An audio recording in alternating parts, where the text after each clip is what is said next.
नवनवीन व्हिडिओ पाहण्यासाठी सबस्क्राईब करा आणि बेल आयकॉनला क्लिक करायला ज्ञानदेव तुकाराम माऊली ज्ञानेश्वर महाराज की जय, जगद्गुरु तुकाराम महाराज की जय, सद्गुरु जोग महाराज की जय। नमो ज्ञानेश्वरा, नमो ज्ञानेश्वरा। निवृत्ती उदारा सोपान देवा, मुक्ताबाई नमो त्रिभुवन पावनी, आद्यत्रय जननी देवांची। जयांचे केलिया स्मरण, होय सकळ विद्यांचे अधिकरण। तेचे वंदू श्री चरण श्री गुरूंचे, ते नमस्कारोनी आता। यज्ञात्वा मुक्तो भवती, स्तब्धो भवती, आत्मा रामो भवती। कैवल्य साम्राज्य चक्रवर्ती विश्वमौली ज्ञानोबाराय सकल ब्रह्मनिष्ठ गुरुजन आणि महापुरुषांच्या कृपाशीर्वादाने आपण देवर्षी नारदजींच्या मुखातून भक्तीचं स्वरूप प्रतिपादन करणाऱ्या, साधनांनी फलांचं निरूपण करणाऱ्या, अतिशय लघु कलेवर असणाऱ्या या भक्तिसूत्र नामक ग्रंथाचं चिंतन करत असताना काही सूत्रांचा विचार आपण करत आहोत आणि फलाचा विचार सांगणाऱ्या अंतिम सूत्राचं चिंतन आपण आज करणार आहोत। पहिल्या सूत्रामध्ये देवर्षी नारदजी आम्ही कोणत्या ग्रंथाचे व्याख्यान करणार याचा निर्देश करतात। अथा तो भक्तिम व्याख्यास्यामः। द्वितीय आणि तृतीय सूत्रामध्ये भक्तीचं स्वरूप प्रतिपादन करतात। भक्ती कशी आहे? सा तस्मिन् परमप्रेम रूपा। आत्मस्वरूपाच्या ठिकाणी असणारं जे परमप्रेम, त्या परमप्रेमाच्या वृत्तीलाच भक्ती असं म्हणतात आणि अमृत स्वरूपाचं ते अमृत स्वरूपिणी आहे। अर्थात दुसऱ्या आणि तिसऱ्या सूत्रामध्ये भक्तीच्या स्वरूपाचा विचार झाल्यानंतर ही भक्ती ज्या महात्म्याच्या अंतःकरणात प्रतिष्ठित झाली, ज्या महात्म्याला हे परमप्रेम प्राप्त झालं किंवा जो महात्मा आत्मस्वरूपामध्ये रममान झाला, त्या महात्म्याला जी फल प्राप्त होतात जीवनामध्ये, त्या 11 फलांचा विचार चतुर्थ सूत्रापासून षष्ठम सूत्रापर्यंत सांगण्याचा प्रारंभ केला। या लब्ध्वा सिद्धो भवती, अमृतो भवती, तृप्तो भवती, यत् प्राप्य न किंचित वांछति, न शोचति, न द्वेष्टि, न रमते, नोत्साही भवती। आणि अंतिम सूत्रात त्यामधला आहे यज्ञात्वा मत्तो भवती, स्तब्धो भवती, आत्मा रामो भवती। अर्थात या 6व्या सूत्राच्या पहिल्या असणाऱ्या फलाचा विचार आपण काल केला आहे किंवा परवाही तो विचार झालेला आहे। यज्ञात्वा, ज्या भक्तीच्या स्वरूपाला जाणल्यानंतर, कारण भक्ती ही ज्ञानपूर्विका असली पाहिजे।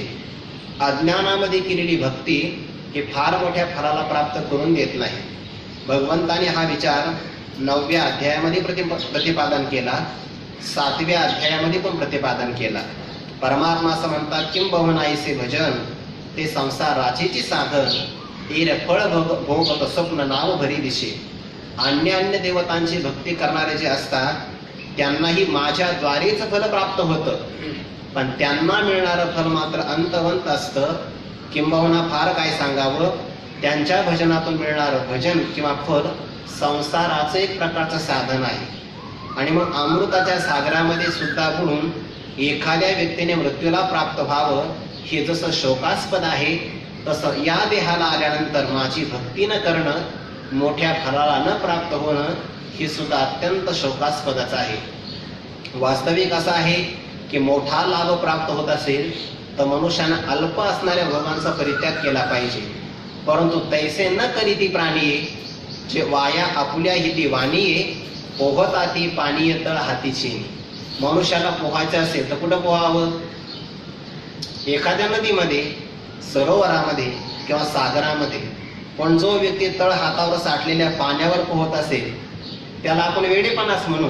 तसे अन्य देवतांची केली जाणारी भक्ती आणि त्यापासून मिळणारं फल हे अल्प स्वल्प आहे। या फलाचा विचार इथे मात्र नारद महर्षी सांगत नाही। यज्ञात्वा, परमात्म स्वरूपाला जाणून मी तो याच्यावा मीच म्हणोनी, माझं असणारं भजन, माझ्या भक्तीचं असणारं ज्ञान, आणि या ज्ञानाने जो भक्त संपन्न होतो तो काय होतो? मत्तो भवती, तो मत्त होतो। मत्त होतो म्हणजे आनंदाने परिपूर्ण ओतप्रोत होतो। आणि असं आहे, ज्या व्यक्तीला मोठा आनंद प्राप्त झाला तो आनंद आवरला जात नाही। त्या आनंदाच्या आवेशामध्ये त्या भक्ताच्या जीवनामध्ये 5 गोष्टी घडतात आणि या 5 गोष्टी त्याच्या उन्मत्तपणाच्याच प्रदर्शक आहे. काय होतंय? एवं गतस्व प्रिय नाम कीर्त्या जातानुरागो द्रुतचित्त उच्चैहि असत्यथो रोदिती रौति गायन त्युन्मादव नृत्यती लोकबाह्यः. तो महात्मा मोठ्याने हसतो, रडतो, गर्जना करतो, गायन करतो आणि लोकबाह्य होऊन उन्मादवत झाल्याप्रमाणे नृत्य करतो. या 5 गोष्टी घडणं म्हणजेच मत्तो भवती. आनंदाने तो आवरला जात नाही, त्याला देहाची आठवण राहत नाही आणि परमात्मा जरी मुक्ती देण्याकरता प्रवृत्त झाला तरी तो सुद्धा मुक्तीला घेत नाही. देव ऐके ही विनंती, मज नको हे मुक्ती, मला मुक्ती नको. किंवा मोक्षपदे तुच्छे केली या कारणे आम्हा जन्म घेणे युगायुगी. तुका म्हणे गर्भवासी सुखे घालावे आम्हासी नलगे मुक्ती आणि संपदा. बाकी काहीच नको. मोक्षाला सुद्धा ते घेत नाही. का? ज्याला मोक्ष प्राप्त असेल त्याने मोक्ष प्राप्त करावा. आम्हाला मोक्ष अगोदरच प्राप्त आहे, त्यामुळे प्राप्त असणाऱ्या वस्तूचा आम्ही परित्याग करतो. भक्ती सुखा लागी आपण पेची दोही भागी वाटोन या अंगी सेवकै बाणी. हेरा नाम मी ठेवी मग भजती ओज बरवी न भजत या दावी योगी याचो. या प्रकाराला म्हणतात यच ज्ञात्वा मुक्तो भवती किंवा जया भक्तीची तुली प्राप्ती. जे कैवल्या ते परवते सर म्हणती. मोक्ष जरी त्यांच्या जवळ आला तर मोक्षाचा इथे सहज त्याग करतात. या भावाला म्हणतात मत्तो भवती. आता आपल्याला पुढे सूत्राचा विचार करायचा आहे. यज ज्ञात्वा स्तप्तो भवती आणि यज ज्ञात्वा आत्मा रामो भवती. हे सगळीकडे पद घ्यावं लागते, अर्थ लागतो. ज्या भक्तीला जाणल्यानंतर जाणणारा भक्त स्तब्ध म्हणजे शांत होतो आणि आत्मा राम होतो म्हणजे स्वतःच्या स्वरूपाच्या ठिकाणीच रममान होतो. आता या सूत्रामध्ये चिंतन करत असताना असा एक विचार आला बरं का, थोडासा विनोदाचा विचार आहे की ऐका, ज्याला भक्ती प्राप्त झाली तो महात्मा उन्मत्तवत होतो. तसे महात्म्याचे आपण काही प्रकार बघितले काल.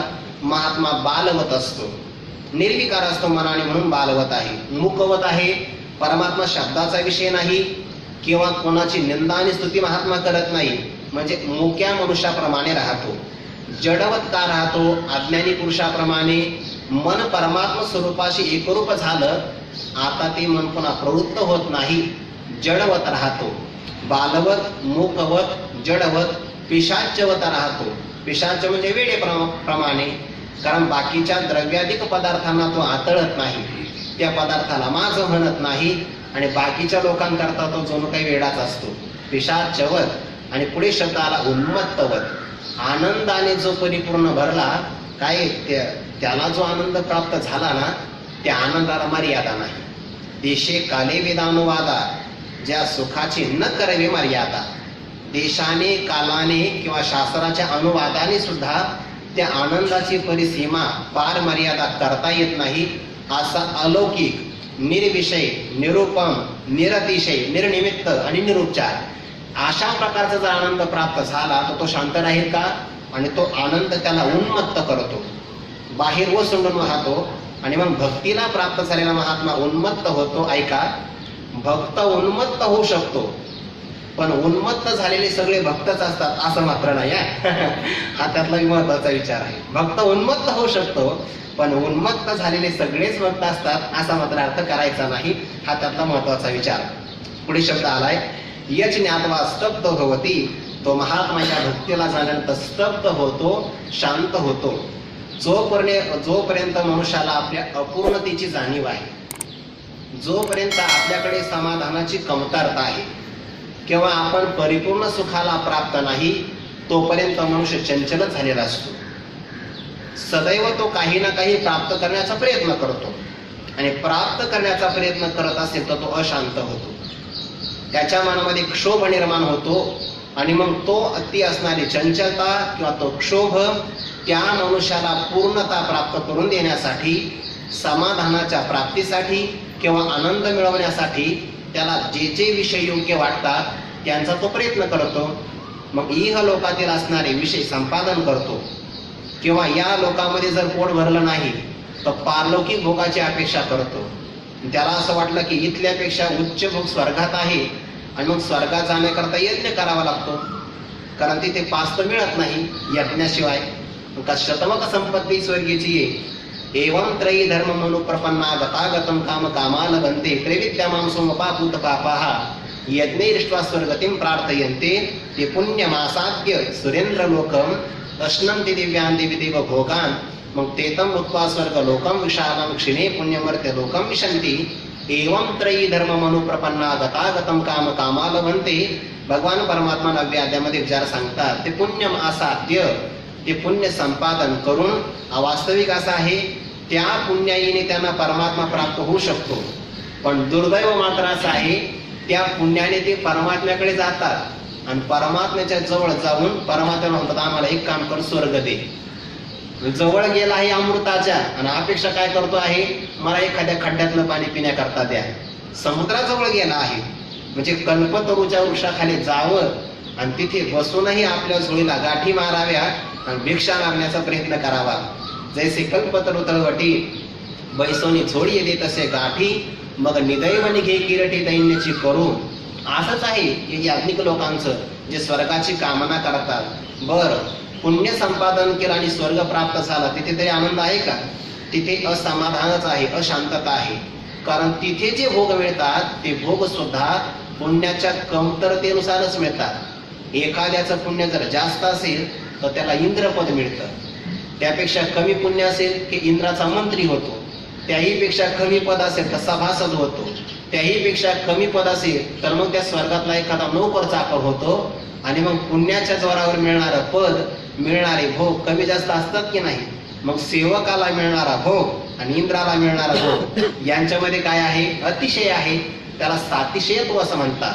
किंवा त्या ठिकाणी क्षीणता सुद्धा आहे बघा, दोष आहे. असा म्हणजे जीवाची अपेक्षा स्वर्गात देखील पूर्ण नाही होत, मृत्यू लोकात होण्याचं कारणच नाही. या पृथ्वीवरचं संपूर्ण असणारं धन, सोनं, सगळ्या प्रकारचे असणारे स्त्रिया किंवा त्याला पशु जरी मिळाले तर एक मनुष्य त्याच्यामध्ये तृप्त नाही होत, शांत नाही होत. उलट विषयाच्या सेवनाने ती अधिक अपेक्षा वाढत जाते. पण भक्ती मात्र अशी आहे यज्ञात्वा स्तब्ध भवती, तो शांत होतो. कारण भक्तीने मिळणारा जो आनंद आहे आता या आनंदाच्या पलीकडे काहीच प्राप्तव्य नाही. म्हणून तुकोबरा असं म्हणतात बघा, नाही या आनंदाशी जोडा सांगता गोष्टी लागती गोडा, आला आकारा मुचिया चाडा तुका म्हणे भिडा भक्तीची या. परमात्मा आमच्या भिडेनं सगुण स्वरूप धारण करून आला आणि त्याच्या असणाऱ्या संगतीनं जे सुख प्राप्त होतं तुका म्हणे आता आम्ही नवजोत वडिता. कारण तुझी संगती झाली आमुची निश्चिंती. आता कोणत्या प्रकारची हाव राहिली नाही, अपेक्षा राहिली नाही. शांत झाला भक्त की तो स्तब्ध होऊन जातो. स्तब्ध शब्दाचा आणखीन एक अर्थ आहे व्यवहार राहित्य होणं, व्यवहार शून्य अवस्था प्राप्त होणं. काही प्राप्त जोपर्यंत प्राप्तव्य नाही तोपर्यंत खटाटोप आहे. आणि एकदा तृप्ती प्राप्त झाली की मग साधनाची गरज नसते. ज्ञानोबा म्हणतात ना, काय तृप्ती झाली आज ऐसी साधने सरती आपैसी देखी आत्मतुष्टी तैसी कर्मे नाही. पण जववरी अर्जुना तो बोध भेटे ना मना तवची या साधना बजावे लागे. आपण कपडे धुत असो, साबण कुठपर्यंत लावा लागतो? जोपर्यंत त्या कपड्यावरचा डाग निघून जात नाही तोपर्यंत. एकदा डाग निघून गेला परत साबण लावण्याचं काम नाही, आणि परत लावला तर कपडा पाठेल, असं होईल की नाही? तसं जोपर्यंत आपल्याला बोध प्राप्त होत नाही किंवा परमानंदाची प्राप्ती होत नाही तोपर्यंत साधना करावी लागते. पण एकदा बोध प्राप्त झाला, परिपूर्ण आनंदाचा लाभ झाला की आता साधनांची गरज नाही. साधनांची गरज संपली पाहिजे बरं का. खरं असं आहे साधनांचा त्याग आपोआप घडला पाहिजे. नाहीतर साधनांचा स्वीकार केला तर अभिमान होण्याची पुन्हा शक्यता असते. यज्ञ यागी स्वर्ग भोग आड येते, करिता तपे काम क्रोध कवळते, नित्यानित्य ज्ञाने अभिमान वाढते. हे सगळे आहे बघा. साधनाचा जर अभिमान प्राप्त झाला तर साधन सुद्धा प्रतिबंधक ठरतात.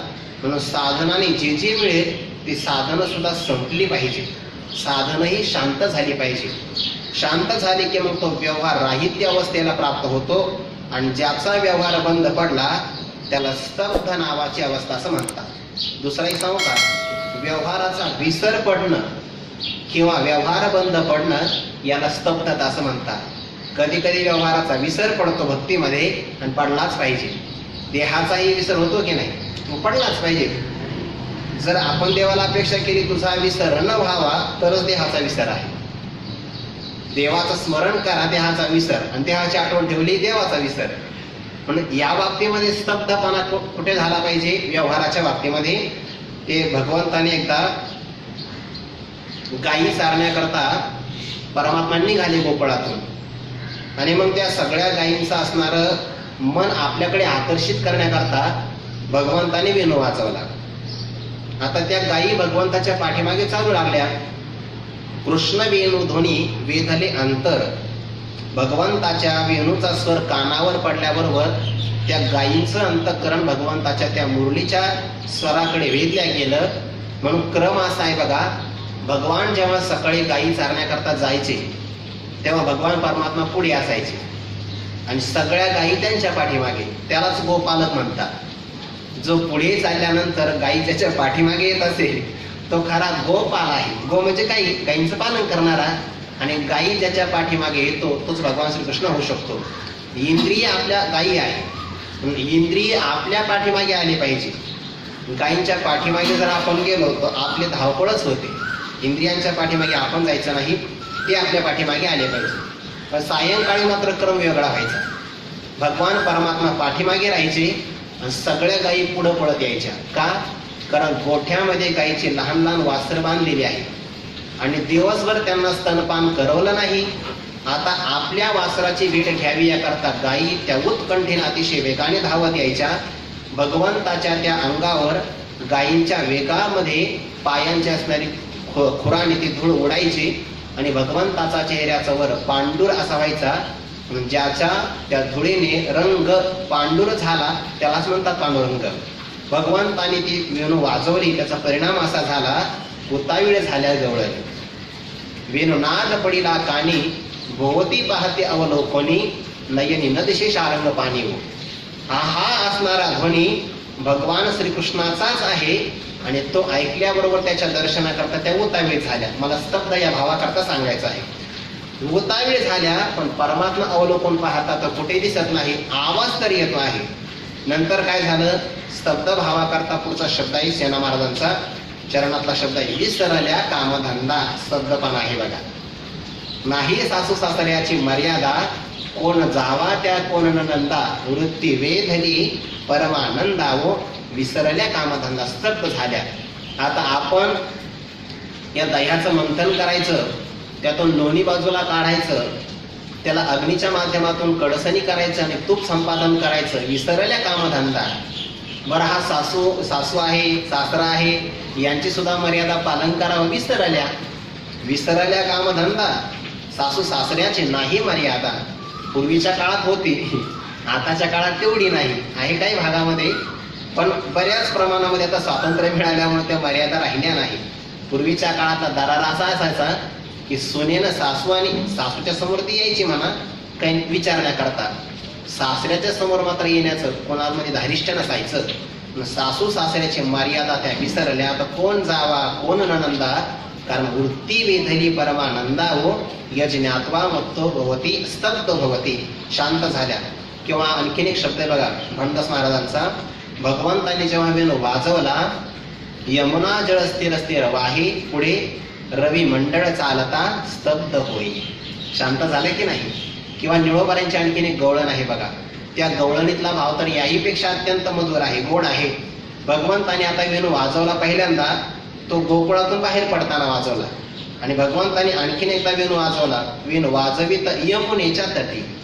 आता यमुनेच्या तटावर भगवंताने वेणू वाजवला. सगळ्या गवळणी भगवंताचं दर्शन करण्याकरता पाण्याचं निमित्त करायच्या आणि यायच्या. मिस पाणी याचे गोविंदाची चट, चाले झडझडा उसंतोनी वाट, पायी पाळतोनी उभा तोचे नीट हो, चाळा लावी येला गोप गोपीनाथी. निळोबारे वर्णन करतात, भगवंताने वेणू वाजवला, परिणाम असा झाला, पवन निश्चळची होणी ठेला. वास्तविक भगवंताची आज्ञा आहे, वायूने क्षणभरी उगे नसावे, वायूने सारखं वाहत राहावं. आणि वायू जर कमी पडला तर मग ऑक्सिजनचा पुरवठा कमी होतो. वायूने सतत वाहत राहावी भगवंताची आज्ञा आहे. पण भगवंताचा वेणू वाजवल्याबरोबर पंचमहाभूतावर परिणाम झाला. त्यानंतरचा परिणाम आहे देवावर झाला, गायीवर परिणाम झाला, वासरावरही परिणाम झाला. बाळा स्तनदेव विसरले माय, त्या बाळावरही परिणाम झाला. आणि त्या आईवरही परिणाम झाला. हे सगळे परिणाम आहे स्तब्ध भावाचे. पवन निश्चळाची होणी ठेला, वारा अतिशय शांत झाला. सूर्याला जायचं विसरलं की आपल्याला अस्तमानाला जायचं आहे. सूर्य अस्तमाना जावं विसरला. पुढे काय आहे, वत्स्य न पिती देह भाव गेला. वत्स्य म्हणजे वासर घ्या किंवा वत्स्य म्हणजे मुलं घ्या. वत्स्य न पिती, आईचं स्तनपान करत नाही, देह भावच राहिला नाही. आणि गायीचा कवळ गायी मुखीचे राहिला हो. त्या गायीच्या मुखामध्ये आलेला हिरवा लुसलुशीत असणारा गवताचा चारा, तो घास आपण आता घ्यावा, रवंत करावं विसरल्या. गायीचा कवळ गायी मुखीची राहिला, या भावाला म्हणतात स्तब्ध अवस्था किंवा विसरणं. आणि विसर पडतोय बरं का. ज्ञानोबा म्हणतात बघा, इंद्रिये विषयी विसरती. विषयाचा विसरच पडला पाहिजे. विषयाचा विसर पडला तर परमात्म्याचं स्मरण आहे. मग ज्याच्या इंद्रियांचा विषयाचा विसर पडला तो देहाला स्मरण का, देहाचं स्मरण करणार नाही, स्तब्ध भवती, शांत होतो. किंवा आणखीन एक प्रसंग तत्संबंधाने गोकुळात घडलेला, स्तब्ध ते करता. आता भगवंतांनी सगळ्यांना एकाच प्रसंगामध्ये स्तब्ध केलं. एकदा गोकुळामध्ये काही पूजेची तयारी चालू होती. सगळ्या गोकुळामध्ये आनंद, गुढिया तोरणे, असाच प्रसंग. सगळ्यांच्या घरावर पताका लावलेल्या, सडा संमार्जन केलेलं, रांगोळ्या काढलेल्या, सगळ्याच गोपगोपीने नवीन वस्त्र परिधान केले.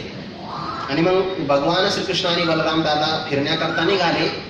सगळ्या गोकुळाचं अवलोकन केलं. नंद बाबांना विचारलं, बाबा आज नेमका काय उत्सव आहे? हे सगळं गोकुळ आनंदामध्ये आहे. नंद बाबांनी सांगितलं, तुम्हाला माहिती नाही, आज आपल्याला इंद्राची पूजा करायची आहे. इंद्रयाग आपण करणार आहोत. भगवंतांनी सांगितलं, इंद्रयाग म्हणजे इंद्राची पूजा? हो, पण पूजा कोणाची करावी? जो व्यक्ती पूजनीय असतो त्याची पूजा करावी ना. आम्ही तर असं ऐकलं की इंद्र भोगासक्त आहे. आता इंद्र, राऊत बाबा सांगत असतात, इंद्राच्या दरबारामध्ये कायम नाधीन धिन्ना असंच असतं की नाही, कायम काय नृत्यच चालू आहे. इंद्र भोगासक्त नाही, त्या भोगासक्त असणाऱ्या इंद्राची आपण काय पूजा करावी? पूजा करू नये. नंदबाबांनी सांगितलं, असं नाही. इंद्राची जर आपण पूजा केली नाही तर इंद्र रुष्ट होईल. रुष्ट झालेला इंद्र पाऊस पाडणार नाही. पाऊस पडला नाही तर मग अन्नात भवन्ति भूतानि पर्जन्यात अन्न संभवः, यज्ञात भवति पर्जन्य यज्ञ कर्म समुद्भवास, पुढचं काही घडणार नाही. मग इंद्राची पूजा केली तर पाऊस पडू शकते. भगवंतांनी सांगितलं, बराच निर्दयी आहे. मग पूजा करावी तर पाऊस पडतो, पूजा नाही केली तर पाऊस पडत नाही. अर्थात भोगासक्तही आहे आणि अंतकरणा निष्ठुर आहे, पूजा नाही करायची म्हणे. भगवंताचं मन मान्य झालं सर्वांना. आणि खरं असं आहे, ज्याला आपलं म्हणणं पटवता येतं त्यानेच कार्यक्रम करावा. भगवंतांनी आपलं असताना म्हणणं सगळ्यांना मान्य करायला भाग पाडलं. काही जण गोकुळवासियांनी मात्र विरोध केला. काही ऋषीमुनी आले होते, त्यांनी सांगितलं, असं जरी असेल तरी पण इंद्राची पूजा आपण केलीच पाहिजे, कारण त्याही देवाला मान दिला आहे आणि इष्ट देवतेची पूजा करावी असं सगळ्या शास्त्रांनी सांगितलं. भगवंतांनी प्रश्न केला, इष्ट दैवत कशाला म्हणतात ते सांगा पहिल्यांदा. ऋषीमुनींनी सांगितलं, ज्याचं पूजन केल्यानंतर जो आपल्याला अभीष्ट असणारे सगळे भोग प्रदान करतो, ज्याच्या माध्यमातून आपली उपजीविका चालते, जीवन निर्वाह आपला संपन्न होतो, त्याला इष्ट देव असं म्हणावं. भगवंतांनी लक्षण पकडलं. मग तर या लक्षणामध्ये फक्त आपल्या गायीच बसतात. कारण गायी आपल्याला इष्ट असणारं दूध देतात. दही असेल, ताक असेल, लोणी किंवा तूप इष्ट आहे की नाही, सगळं प्रदान करतात. बर, गायीच्याच असणाऱ्या जीवनावर आपली उपजीविका चालते. मग ज्याच्या माध्यमातून उपजीविका चालते, जे आपल्याला सगळे भोग प्रदान करते, ती गायीच आपली इष्ट दैवत आहे. गायीचं पूजन करा.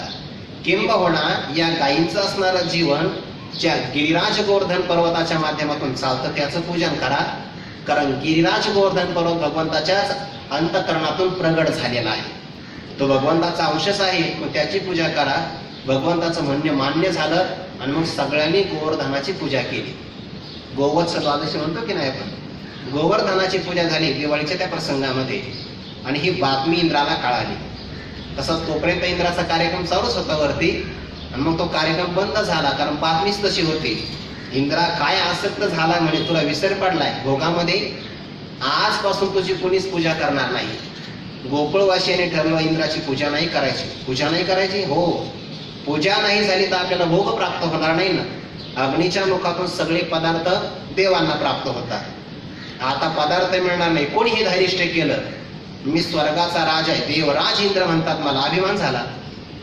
देवराज इंद्र आहे म्हणे. गोकुळामध्ये भगवान श्रीकृष्ण आहे. कोण कृष्ण? लहान असणारा आनंदाचा बालक आणि माझी आज्ञा उल्लंघन करण्याचा प्रयत्न करतो आहे. सावर्तक नावाच्या मेघाला आज्ञा दिली. प्रलय काल नव्हता, ते प्रलय काळाचे मेघ आहे सावर्तक. हत्तीची सोंड जेवढी असावी तेवढ्या असणाऱ्या पाण्याच्या वर्षावाच्या धारा जो वर्षतो त्याला सावर्तक मेघ असं म्हणतात. सावर्तक मेघाला आज्ञा दिली, आत्ताच्या आत्ता जायचं, उन्हाळा सुद्धा बघायचा नाही, लगेच वर्षाव करायचा. कारण पूजा झाली कधी? दिवाळीमध्ये. दिवाळीत पाऊस असतो का? कोजागरी पौर्णिमेपर्यंतच पाऊस असतो खरा तर निसर्गशास्त्रानुसार. नंतर वातावरणातल्या बदलामुळे कधीही तो येतो. पण आता पूजा झाली, गोवत्स द्वादशी त्या प्रसंगामध्ये दिवाळीच्या नंतर हिवाळा चालू होतो आणि हिवाळ्यात पाऊस नसतो. सावर्तक मेघाला आज्ञा दिली, जा म्हणे सगळ्या गोकुळावर एवढा पाण्याचा वर्षाव करा की गोकुळाचं नाव मात्र सुद्धा शिल्लक राहिलं नाही पाहिजे. या पृथ्वीच्या नकाशावर गोकुळ आहे कुठे असं कोणाला शोधूनही सापडलं नाही पाहिजे. सावर्तक नावाच्या मेघाने आज्ञा घेतली, तो निघाला. त्याच्यासोबत बरेच मेघ आले, सगळ्यांनी रात्रंदिवस पाण्याचा वर्षाव केला. आता तो प्रलय काळाचा वर्षाव, विजांचा कडकडाट, सगळीकडे अंधार पसरला, सगळं पाणीच पाणी, सगळे आले. गोकुळवासी म्हणू लागले, परमात्मन तुमच्यानुसार आम्ही गोवर्धनाची पूजा केली पण इंद्र खवळला. आता काय करा? काहीतरी उपाय करा, आमचं रक्षण करा. भगवंताने सांगितलं काही हरकत नाही, आपण पूजा कोणाची केली आहे? गोवर्धन पर्वताची. चला त्याची शरणागती आपण करूया. भगवान परमात्मा गेले, गोवर्धनाचं स्तवन केलं आणि सांगितलं की तुझ्या आश्रयाकरता आम्ही सगळेजण आलो आहेत. आता कोण कोण आलं? गाई, वासरं, गोकुळातले सगळे पशु आणि पक्षी, गोकुळवासिया, गोपिका आणि सगळे गोपालक, सगळेच्या सगळे आले बघा. आणि गोवर्धन पर्वत उचलला भगवंताने. उचलला म्हणजे फक्त निमित्त आहे, हात लावल्याबरोबर पर्वत वरती गेला. 7 दिवसापर्यंत इंद्राच्या आज्ञेनं सावर्तक नावाचा मेघ पाण्याचा वर्षाव करायचा. गोवर्धन पर्वतावर असणारा सामान्य लहान दगडाचा खडा सुद्धा हल्ला नाही. भगवंताने त्या पर्वताला आधार दिला आहे ना. ज्याने पर्वताला आधार दिला बघा बरं का, ज्या गोवर्धन पर्वताला भगवंताचा आधार, त्याला बाकीचे काही निराधार करणार आहे? कोणीच नाही. आणि मग 7 दिवसापर्यंत आता यांना तहान भूक लागेल. भगवंताने मधुर असणाऱ्या मुरलीचं वादन सुरू केलं. 7 दिवसापर्यंत कुणालाही भुकीची आठवण राहिली नाही. सगळ्या गायी, बैल, वासर, पशु, पक्षी, सगळ्या गोपवासी असणाऱ्या गोपिका आणि गोपालक हे स्तब्ध झाले. भगवंताचा असणारा मुखकमल पाहून किंवा भगवंताच्या मुरलीचा नाद ऐकून यज्ञात्वा स्तब्ध भवती. या अवस्थेला म्हणतात स्तब्ध होणं, शांत होणं. कोणत्याही विषय संपादनाकरता प्रयत्न न करणं, स्तब्ध होणं. शांत राहणं, मनाने शांत अवस्था प्राप्त होणं, हे स्तब्ध होणं आहे. आणि पुढचं अंतिम फल आहे यज्ञात्वा आत्मा रामो भवती. ज्या भक्तीला जाणल्यानंतर किंवा जे परमप्रेम संपादन झाल्यानंतर तो भक्त महात्मा आत्मा राम होतो, आपल्या स्वरूपामध्येच रममान होतो. गीतेच्या 3ऱ्या अध्यायामध्ये रममान होणाऱ्याचे 2 प्रकार आले आहेत. एक आहे इंद्रियाराम, जिथे तो रममान होतो ना तिथे त्याला आराम असं म्हणतात. समजा बगीचा असेल एखादा, त्या बगीचाला आराम म्हणतात का? ज्या ठिकाणी माणसं रममान होतात. मग एक माणसं इंद्रियांच्या ठिकाणी आराम शोधतात, त्यांना इंद्रियाराम असं म्हणतात. आणि एक मात्र आपल्या आत्मस्वरूपाच्या ठिकाणी राम शोधतात किंवा आराम शोधतात, त्यांना आत्माराम असं म्हणतात. आत्मस्वरूपाच्या ठिकाणीच आराम शब्दाचा अर्थ आनंद. ज्यांना आपल्या आत्मस्वरूपाच्या ठिकाणी आनंद प्राप्त झाला, त्या आनंदाला जे पाहतात त्यांनाच आत्माराम असं म्हणतात. इंद्रियाराम असणारा व्यर्थ जगतो. अघायु इंद्रियारामो मोघम पार्थ सजीवती एवं प्रवर्तितम चक्रम नाम वर्तयति हयः. अघायुरिंद्रियारामो मोघम पार्थ सजीवती, तो व्यर्थ जगतो.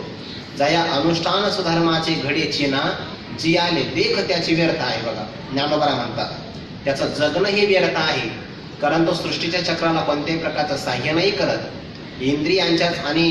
इंद्रियांच्याच विषयामध्ये रममान होणं हे शेवटी काय आहे? स्वतःचे नागवण आहे. ज्ञानोबा 3ऱ्या अध्यायामध्ये याचं स्पष्टीकरण करतात बघा पुढे की सदृशम चेष्टते स्वस्या प्रकृतिर्ज्ञानवानपि प्रकृतीम यांते भूतानि ग्रहक्यम करिष्यति. या श्लोकावर चिंतन करतात की आपण दिवस रात्र सर्वस्व खर्च करून विषय संपादन करतो, देहाची आपण अनेक प्रकारच्या भोगांच्या माध्यमातून देहाला प्रसन्न करतो किंवा आनंदामध्ये ठेवण्याचा प्रयत्न करतो, पण हे मात्र शेखी अनुसरेल पंचत्वा. मग हे तव पाच वेळावा शेखी अनुसरेल पंचत्वा, ते वेळे केला के किंवा सावाशी नापुला, म्हणून केवळ देह भरण, ते जाणे येथ उघडी नागवन, या लागी येत अंतकरण द्यावेना. या पंच महाभूतांच्या अंशापासून प्राप्त झालेल्या देहाच्या संपादनाकरता किंवा याच्या भोगाकरता आपण कितीही प्रयत्न केला तर शेवटी शेखी अनुसरेल पंचत्वा, हे पंचमहाभूताचं पंचमहाभूतामध्येच विलीन होणार आहे. आणि मग आयुष्यभर आपण केलेला शीन, आपले असणारे श्रम कुठे शोधावे? अर्थात ते सगळे व्यर्थच होतात. श्रम फलैक केवलम, मग त्याला फळ नाही का मिळतात ना. श्रम नावाचंच फळ त्याला मिळतं, दुसरं काही फळ नाही. श्रमच तस्य श्रम फलो, बाकी काही फळ मिळत नाही त्याला. आणि म्हणून केवळ देहभरण ही स्वतःची उघड विटंबना आहे किंवा फसवणूक आहे. याकरता इंद्रियांच्या भोगामध्ये इंद्रिया राम होणं हे मात्र चुकीचं आहे. आणि भक्त मात्र तसा होत नाही, तो आत्मा रामो भवती. यस्त्वात्मरतिरेव स्यात् आत्मतृप्तश्च मानवः आत्मन्येवच संतुष्टस्तस्य कार्यं न विद्यते. जे तो आत्मबोधे तोषला, तरी कृतकार्य देख झाला किंवा अखंडित रमे आपण पे. बाह्य असणाऱ्या विषयावर महात्मा रममान नाही होत. खरं असं आहे, ज्याला आत्मस्वरूपाच्या ठिकाणी आनंद सापडला तर विषयात आनंद कसा शोधेल? पारमार्थिक जीवन सुद्धा तोपर्यंत अपूर्णच आहे बरं का. कुठपर्यंत? जोपर्यंत आपल्याला आपल्या ठिकाणी आनंद मिळत नाही तोपर्यंत. आपला आनंद जर कुणावर अवलंबून असेल, मग तो विषयावर असो, एखाद्या देशावर असो, एखाद्या वस्तू व्यक्तीवर असो, तो आनंद जोपर्यंत दुसऱ्यावर अवलंबून आहे तोपर्यंत तो पारतंत्र्यातला आनंद आहे. तोपर्यंत आनंदाला भय आहे, भीती आहे. आणि आपला आनंद जर आपल्यावर अवलंबून असेल तर आपण कायम आहोत. कोणत्याही देशामध्ये आपण आपल्याला सोडून जाऊ शकत नाही ना. मग आपला आनंद कायम आपल्याच जवळ आहे. म्हणून मनुष्याने आत्मानंदामध्ये निमग्न असावं, त्याला आत्माराम असं म्हणतात. आणि ज्याला आत्मानंद मिळाला तो विषयामध्ये रममान नाही होत.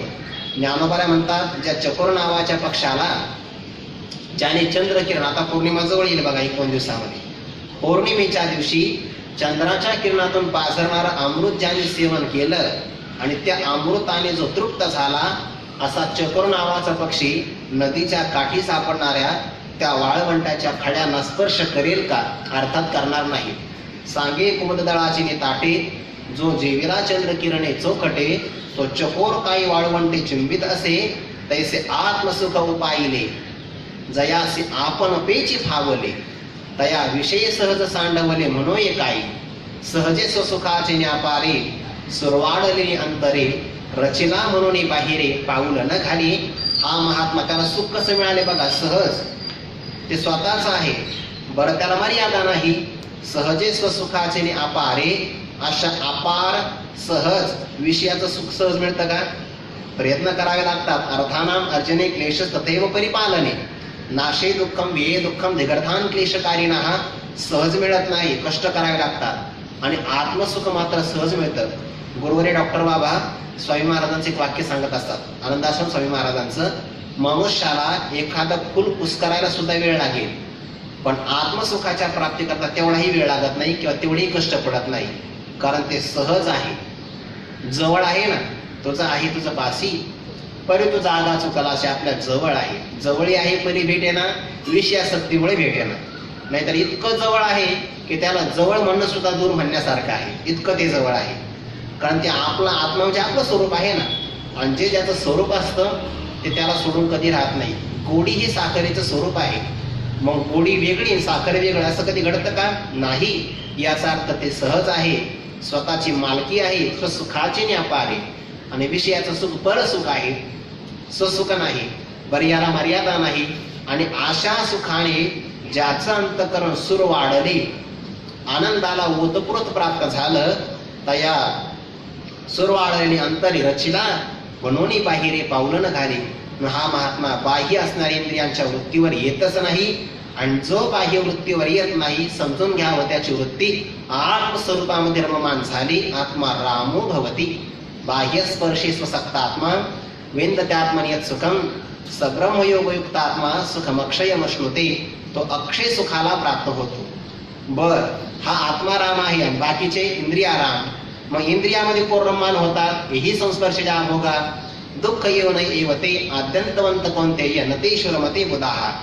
महात्मा इंद्रियांच्या सुखामध्ये रममान होत नाही, बाकीचे मात्र विषयाच्या सुखात रममान होतात. संस्पर्शजा भोगा. दुःख योनयः, दुःखाला कारण आहे. आद्यंतवंत कोणतेय न तेषु रमते बुधाहा. ज्ञानी महात्मा तिथे रममान होत नाही. मग कदाचित शंका निर्माण आपण अशी कराल की ज्ञानी महात्मा सुद्धा विषयाचं सेवन करताना दिसतो ना, आणि तुम्ही तर म्हणता तो रममान होत नाही. ऐका, ज्ञानी महात्मा विषयात रममान होतो असं फक्त दिसतं, तत्वता होत नाही. त्याला जे विषय मिळतात ते प्रारब्धाने मिळतात, कारण प्रारब्ध सगळ्याला भोगून संपवावं लागतं. महात्म्याला सुद्धा प्रारब्धाने भोग मिळेल ना, पण तो मात्र त्या विषयांचं भयही धारण करत नाही. आणि खरं असं आहे, महात्मा जेव्हा विषयांचा भोग घेतो तेव्हा आपल्याला वाटतं तो विषयांचा भोग घेतो, त्याच्या दृष्टिकोनातून तो विषय नसतो, ते त्याचा आत्मस्वरूपात असतं. ज्ञानोबा याकरता उदाहरण देतात, तया विषयात हे काही आपण बे वासरे नाही, मग विषय कवन काही बाधितील कवना. जरी उदके उदके बुडीजे, आगी आगी पोळीजे, तरी विषय संज्ञा आपला विजय परिपूर्ण होतो. अग्नीला जर अग्नी भाजला गेला किंवा पाण्यामध्ये जर पाणी बुडालं, या दोन गोष्टी घडल्या तर महात्मा विषयासक्तीने सुद्धा बुडला जाईल. पण अग्नीला अग्नी भाजू शकत का नाही? कारण अग्नी दोन्ही एकच आहे. पाण्याला पाणी का बुडवू शकत नाही? तेही पाणी हेही पाणी स्वरूपाने एकच आहे. तसा महात्मा आणि विषय एकच आहे. विषय महात्म्याला बुडवू शकत नाही, विषय त्याच्यामध्ये भेद निर्माण करू शकत नाही. प्रारब्धाने फक्त महात्मा विषयामध्ये आसक्त झाल्यासारखा वाटतो, तत्वता मात्र होत नाही. आत्माराम होती, आणि जो आत्माराम झाला तो विषयांचा असणारी गोडी कधीच जाणत नाही. मग कोण जाणतात? जे आसक्त ते जाणतात. तुकोबाराचे एक उदाहरण आहे बघा त्याच्या चरित्रातलं. आत्माराम होती. प्रसंग असा घडला, एकदा प्रसंग, जिजाबाईंचा असणारा भाऊ तो सहज आपल्या बहिणीची विचारपूस करण्याकरता देहूला आला. आता वास्तविक श्रीमंत घराणं आहे जिजाबाईंचं, माहेरकडचं बरं का, आणि इकडे पण श्रीमंत होतं. पण दुष्काळाच्या माध्यमातून तुकोबाराने मात्र ते सगळा त्याग केला. ज्यांच्यावर आपलं ऋण होतं त्या सगळ्यांना मुक्त केलं, आणि मग दरिद्र अवस्था प्राप्त झाली. म्हणजे अगोदर माहेरी असताना श्रीमंत अवस्था भोगली आहे, सासरी आल्यानंतर पण श्रीमंत अवस्था भोगली आहे, आणि कालांतराने दारिद्र्य आलं तर मग त्या दारिद्र्याचा वीट येतो. जिजाबाईंची भेट घेण्याकरता त्यांचा भाऊ आला, आणि शास्त्र असं सांगतं की काही ठिकाणी जात असताना रिक्त हस्तम न गच्छेत, रिकाम्या हाताने जाऊ नये. बघा, देवाच्या मंदिरामध्ये साधूंच्या दर्शनाकरता, सद्गुरूंच्या भेटीसाठी, किंवा आपल्या बहिणीच्या घरी, मुलीच्या घरी, वैद्याच्या घरी, मित्राच्या घरी रिक्त हस्तम न गच्छेत, रिकाम्या हाताने जाऊ नये. काही ना काहीतरी आपण भेट घेऊन गेलंच पाहिजे. आता आपण बहिणीच्या घरी जाणार आहे, रिक्त हस्तम न गच्छेत. आता अशा प्रकारचे एक श्लोकच आहे बघा, रिक्त पांढर न गच्छेत. राजाकडे, मित्राकडे, वैद्याकडे फलेन फलमादिशत, फलानेच फल संपादन करावं, असा तो श्लोक आहे सुभाषितामध्ये. पण मैपती महाराजांनी हा विस्तार केला आहे त्यांच्या ग्रंथात. रिकाम्या हाताने जायचं नाही. बहिणीच्या घरी जायचं म्हटल्यानंतर मग ते अनेक प्रकारची सामुग्री घेऊन आले, आणि आपला दादा आपल्याला भेटण्याकरता आला. इतका आनंद झाला, फारच आनंद झाला. राऊत बाबा कीर्तना सांगत असतात बघा, असं म्हणतात की माहेरावरून पुत्र जरी आलं तरी त्या सासूरवासिनी स्त्रीला खूप आनंद होत असतो म्हणे. आता ते माहेराचा आनंद असतो. आणि पुढचा इतिहास असा आहे, माहेरावरून आणलेला तो वरवंटा पाट असतो की नाही, तर त्या पाट्याने किंवा वरवंट्याने त्या सासूरवासिनी महिलेचं डोकं सुद्धा फुटत नाही, इतकं त्यावर प्रेम असतं. आता साक्षात आपला दादाच घरी आलेला आहे, आनंदाला पारावार नाही. कल्पना करा, दशमीच्या दिवशीच आला असेल तो दादा. जिजाबाईचं सांगितलं आता राहायचं बरं का 1-2 दिवस. तो कोणाने सांगितलं का राहायचं नाही, उद्या निर्जला आहे, आपण कीर्तनाचा आनंद घेऊ. मग आता दशमी एक वेळा जेवले, निर्जला, काहीच खाल्लं नाही, पाणी सुद्धा प्राशन केलं नाही. साधना सहज घडली बरं का. जिजाबाईने सांगितलं आता द्वादशी सोडल्याशिवाय जायचं नाही. आणि मग इतका आनंद झाला, इतका आनंद, त्या आनंदाच्या भरामध्ये स्वयंपाक केला. आता द्वादशी सकाळी लवकर सोडावी लागते. सूर्याचं पहिलं किरण पडलं पृथ्वीवर की देवाला नैवेद्य दाखवायचा असतो.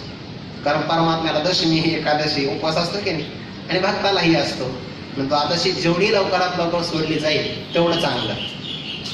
आळंदीमध्ये सगळ्यात चांगलं, कारण जेवढ्या लवकर द्वादशी होतील मग तेवढ्या ते अटेंड करता येतात ना पुढच्या सुद्धा. लवकरात लवकर द्वादशीचा उपक्रम प्रारंभ झाला. जिजाबाईंनी स्वयंपाक केला. स्वयंपाक काय करायचा, काहीतरी गोड केलं पाहिजे, आणि मग बासुंदी करण्याचं ठरवलं. थोड्याच वेळात आवडतो आता. द्वादशी असल्यामुळे स्वयंपाक केला आनंदाच्या भरामध्ये, पण विसरल्या. तुकोबारे सकाळी विणा घेतल्या, गळ्यामध्ये चिपळ्या हातामध्ये, आणि निघाले भजना करता. जिजाबाईंनी सांगितलं कुठं चालले, म्हणजे आमचा दिनक्रम ठरलेला आहे. काळ सारावा चिंतने एकांतवासी गंगा स्नानी देवाच्या पूजने प्रदक्षिणा तुळशीच्या. भजना करता चाललो. गावात भजन होत नाही, आणि भजन करायला लागले की लोक भजन करू देत नाही. एकांतात भजन करायचं. जिजाबाईंनी सांगितलं कळतं का म्हणे, आज तुमचा मेहना आलेला आहे, त्याच्यासोबत जेवणा करता का मी बसू का? घरातला कोणीतरी करता व्यक्ती लागेल ना जेवण्यासाठी. यजमान आहात तुम्ही, भोजना करता थांबा आणि एक काम करा, भजन इथेच करा. तुकोबाने सांगितलं काय हरकत आहे, तिथे तरी भजनच करायचं, आणि इथेही स्वयंपाक होईपर्यंत भजनच करायचं ना. जेवढा लवकरात लवकर स्वयंपाक होईल किंवा तेवढं भजन आपलं कमी असतं. आणि तुकोबाईची अपेक्षा काय आहे, जितका उशीर होईल तितका चांगला, भजन चांगलं घडेल ना आणखी. तो भजनाचा प्रारंभ झाला. तुकोबारे भजनामध्ये निमग्न होऊन गेले, वृत्ती तद्रूप झाली, स्वयंपाक परिपूर्ण झाला. पण आनंदाच्या भरामध्ये काही काही गोष्टी विसरल्या. तुकोबाऱ्या जेवणा करता बसले. तुकोबाऱ्यांचा मेवनाही जेवणासाठी बसला. नियम असा आहे, घरातल्या मोठ्या माणसाने जोपर्यंत घरातल्या वृद्ध व्यक्तींचं जेवण होत नाही, जेवण करायचं नसतं. लहान मुलं जोपर्यंत जेवत नाही, त्यांचं जेवण होत नाही, तोपर्यंत मोठ्या व्यक्तीने जेवण करायचं नाही. आज का बसले, पाहुणा आला म्हणून बसले. आणि नियमच असा आहे भोजनशास्त्राचा, आपल्या घरी जर एखादा पाहुणा आला तर घरातल्या एका तरी व्यक्तीने जेवणा करता बसलं पाहिजे. का? कमी जास्त काही सांगण्यासाठी. बर, त्यातला दुसरा नियम असा आहे की जोपर्यंत पाहुण्याचं जेवण होत नाही तोपर्यंत आपण हळूहळू जेवण करावं. जर आपण लवकर उरकलं की त्याच्यावर दडपण येतं आणि तो मनसोक्त जेवत नाही. नियम आहे असा. काही काही माणसं 10 मिनिटात उरकतात आणि पाहत बसतात किती वेळ लागेल. तसं नाही चालत. कमीत कमी पाहुणे घरी आल्यानंतर निवांत जेवावं, सावकाश जेवावं. आपण उशिरा उठावं.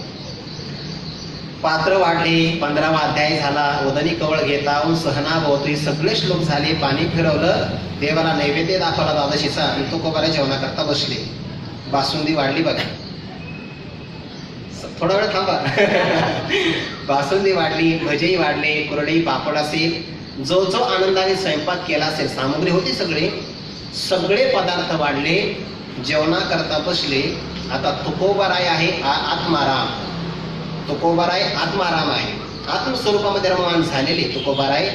आता कोणत्या इंद्रियाला कोणत्या पदार्थाची काय गोडी लागते काय माहिती आहे. तुकोबाराय सगळ्या पदार्थावर ताव मारतात.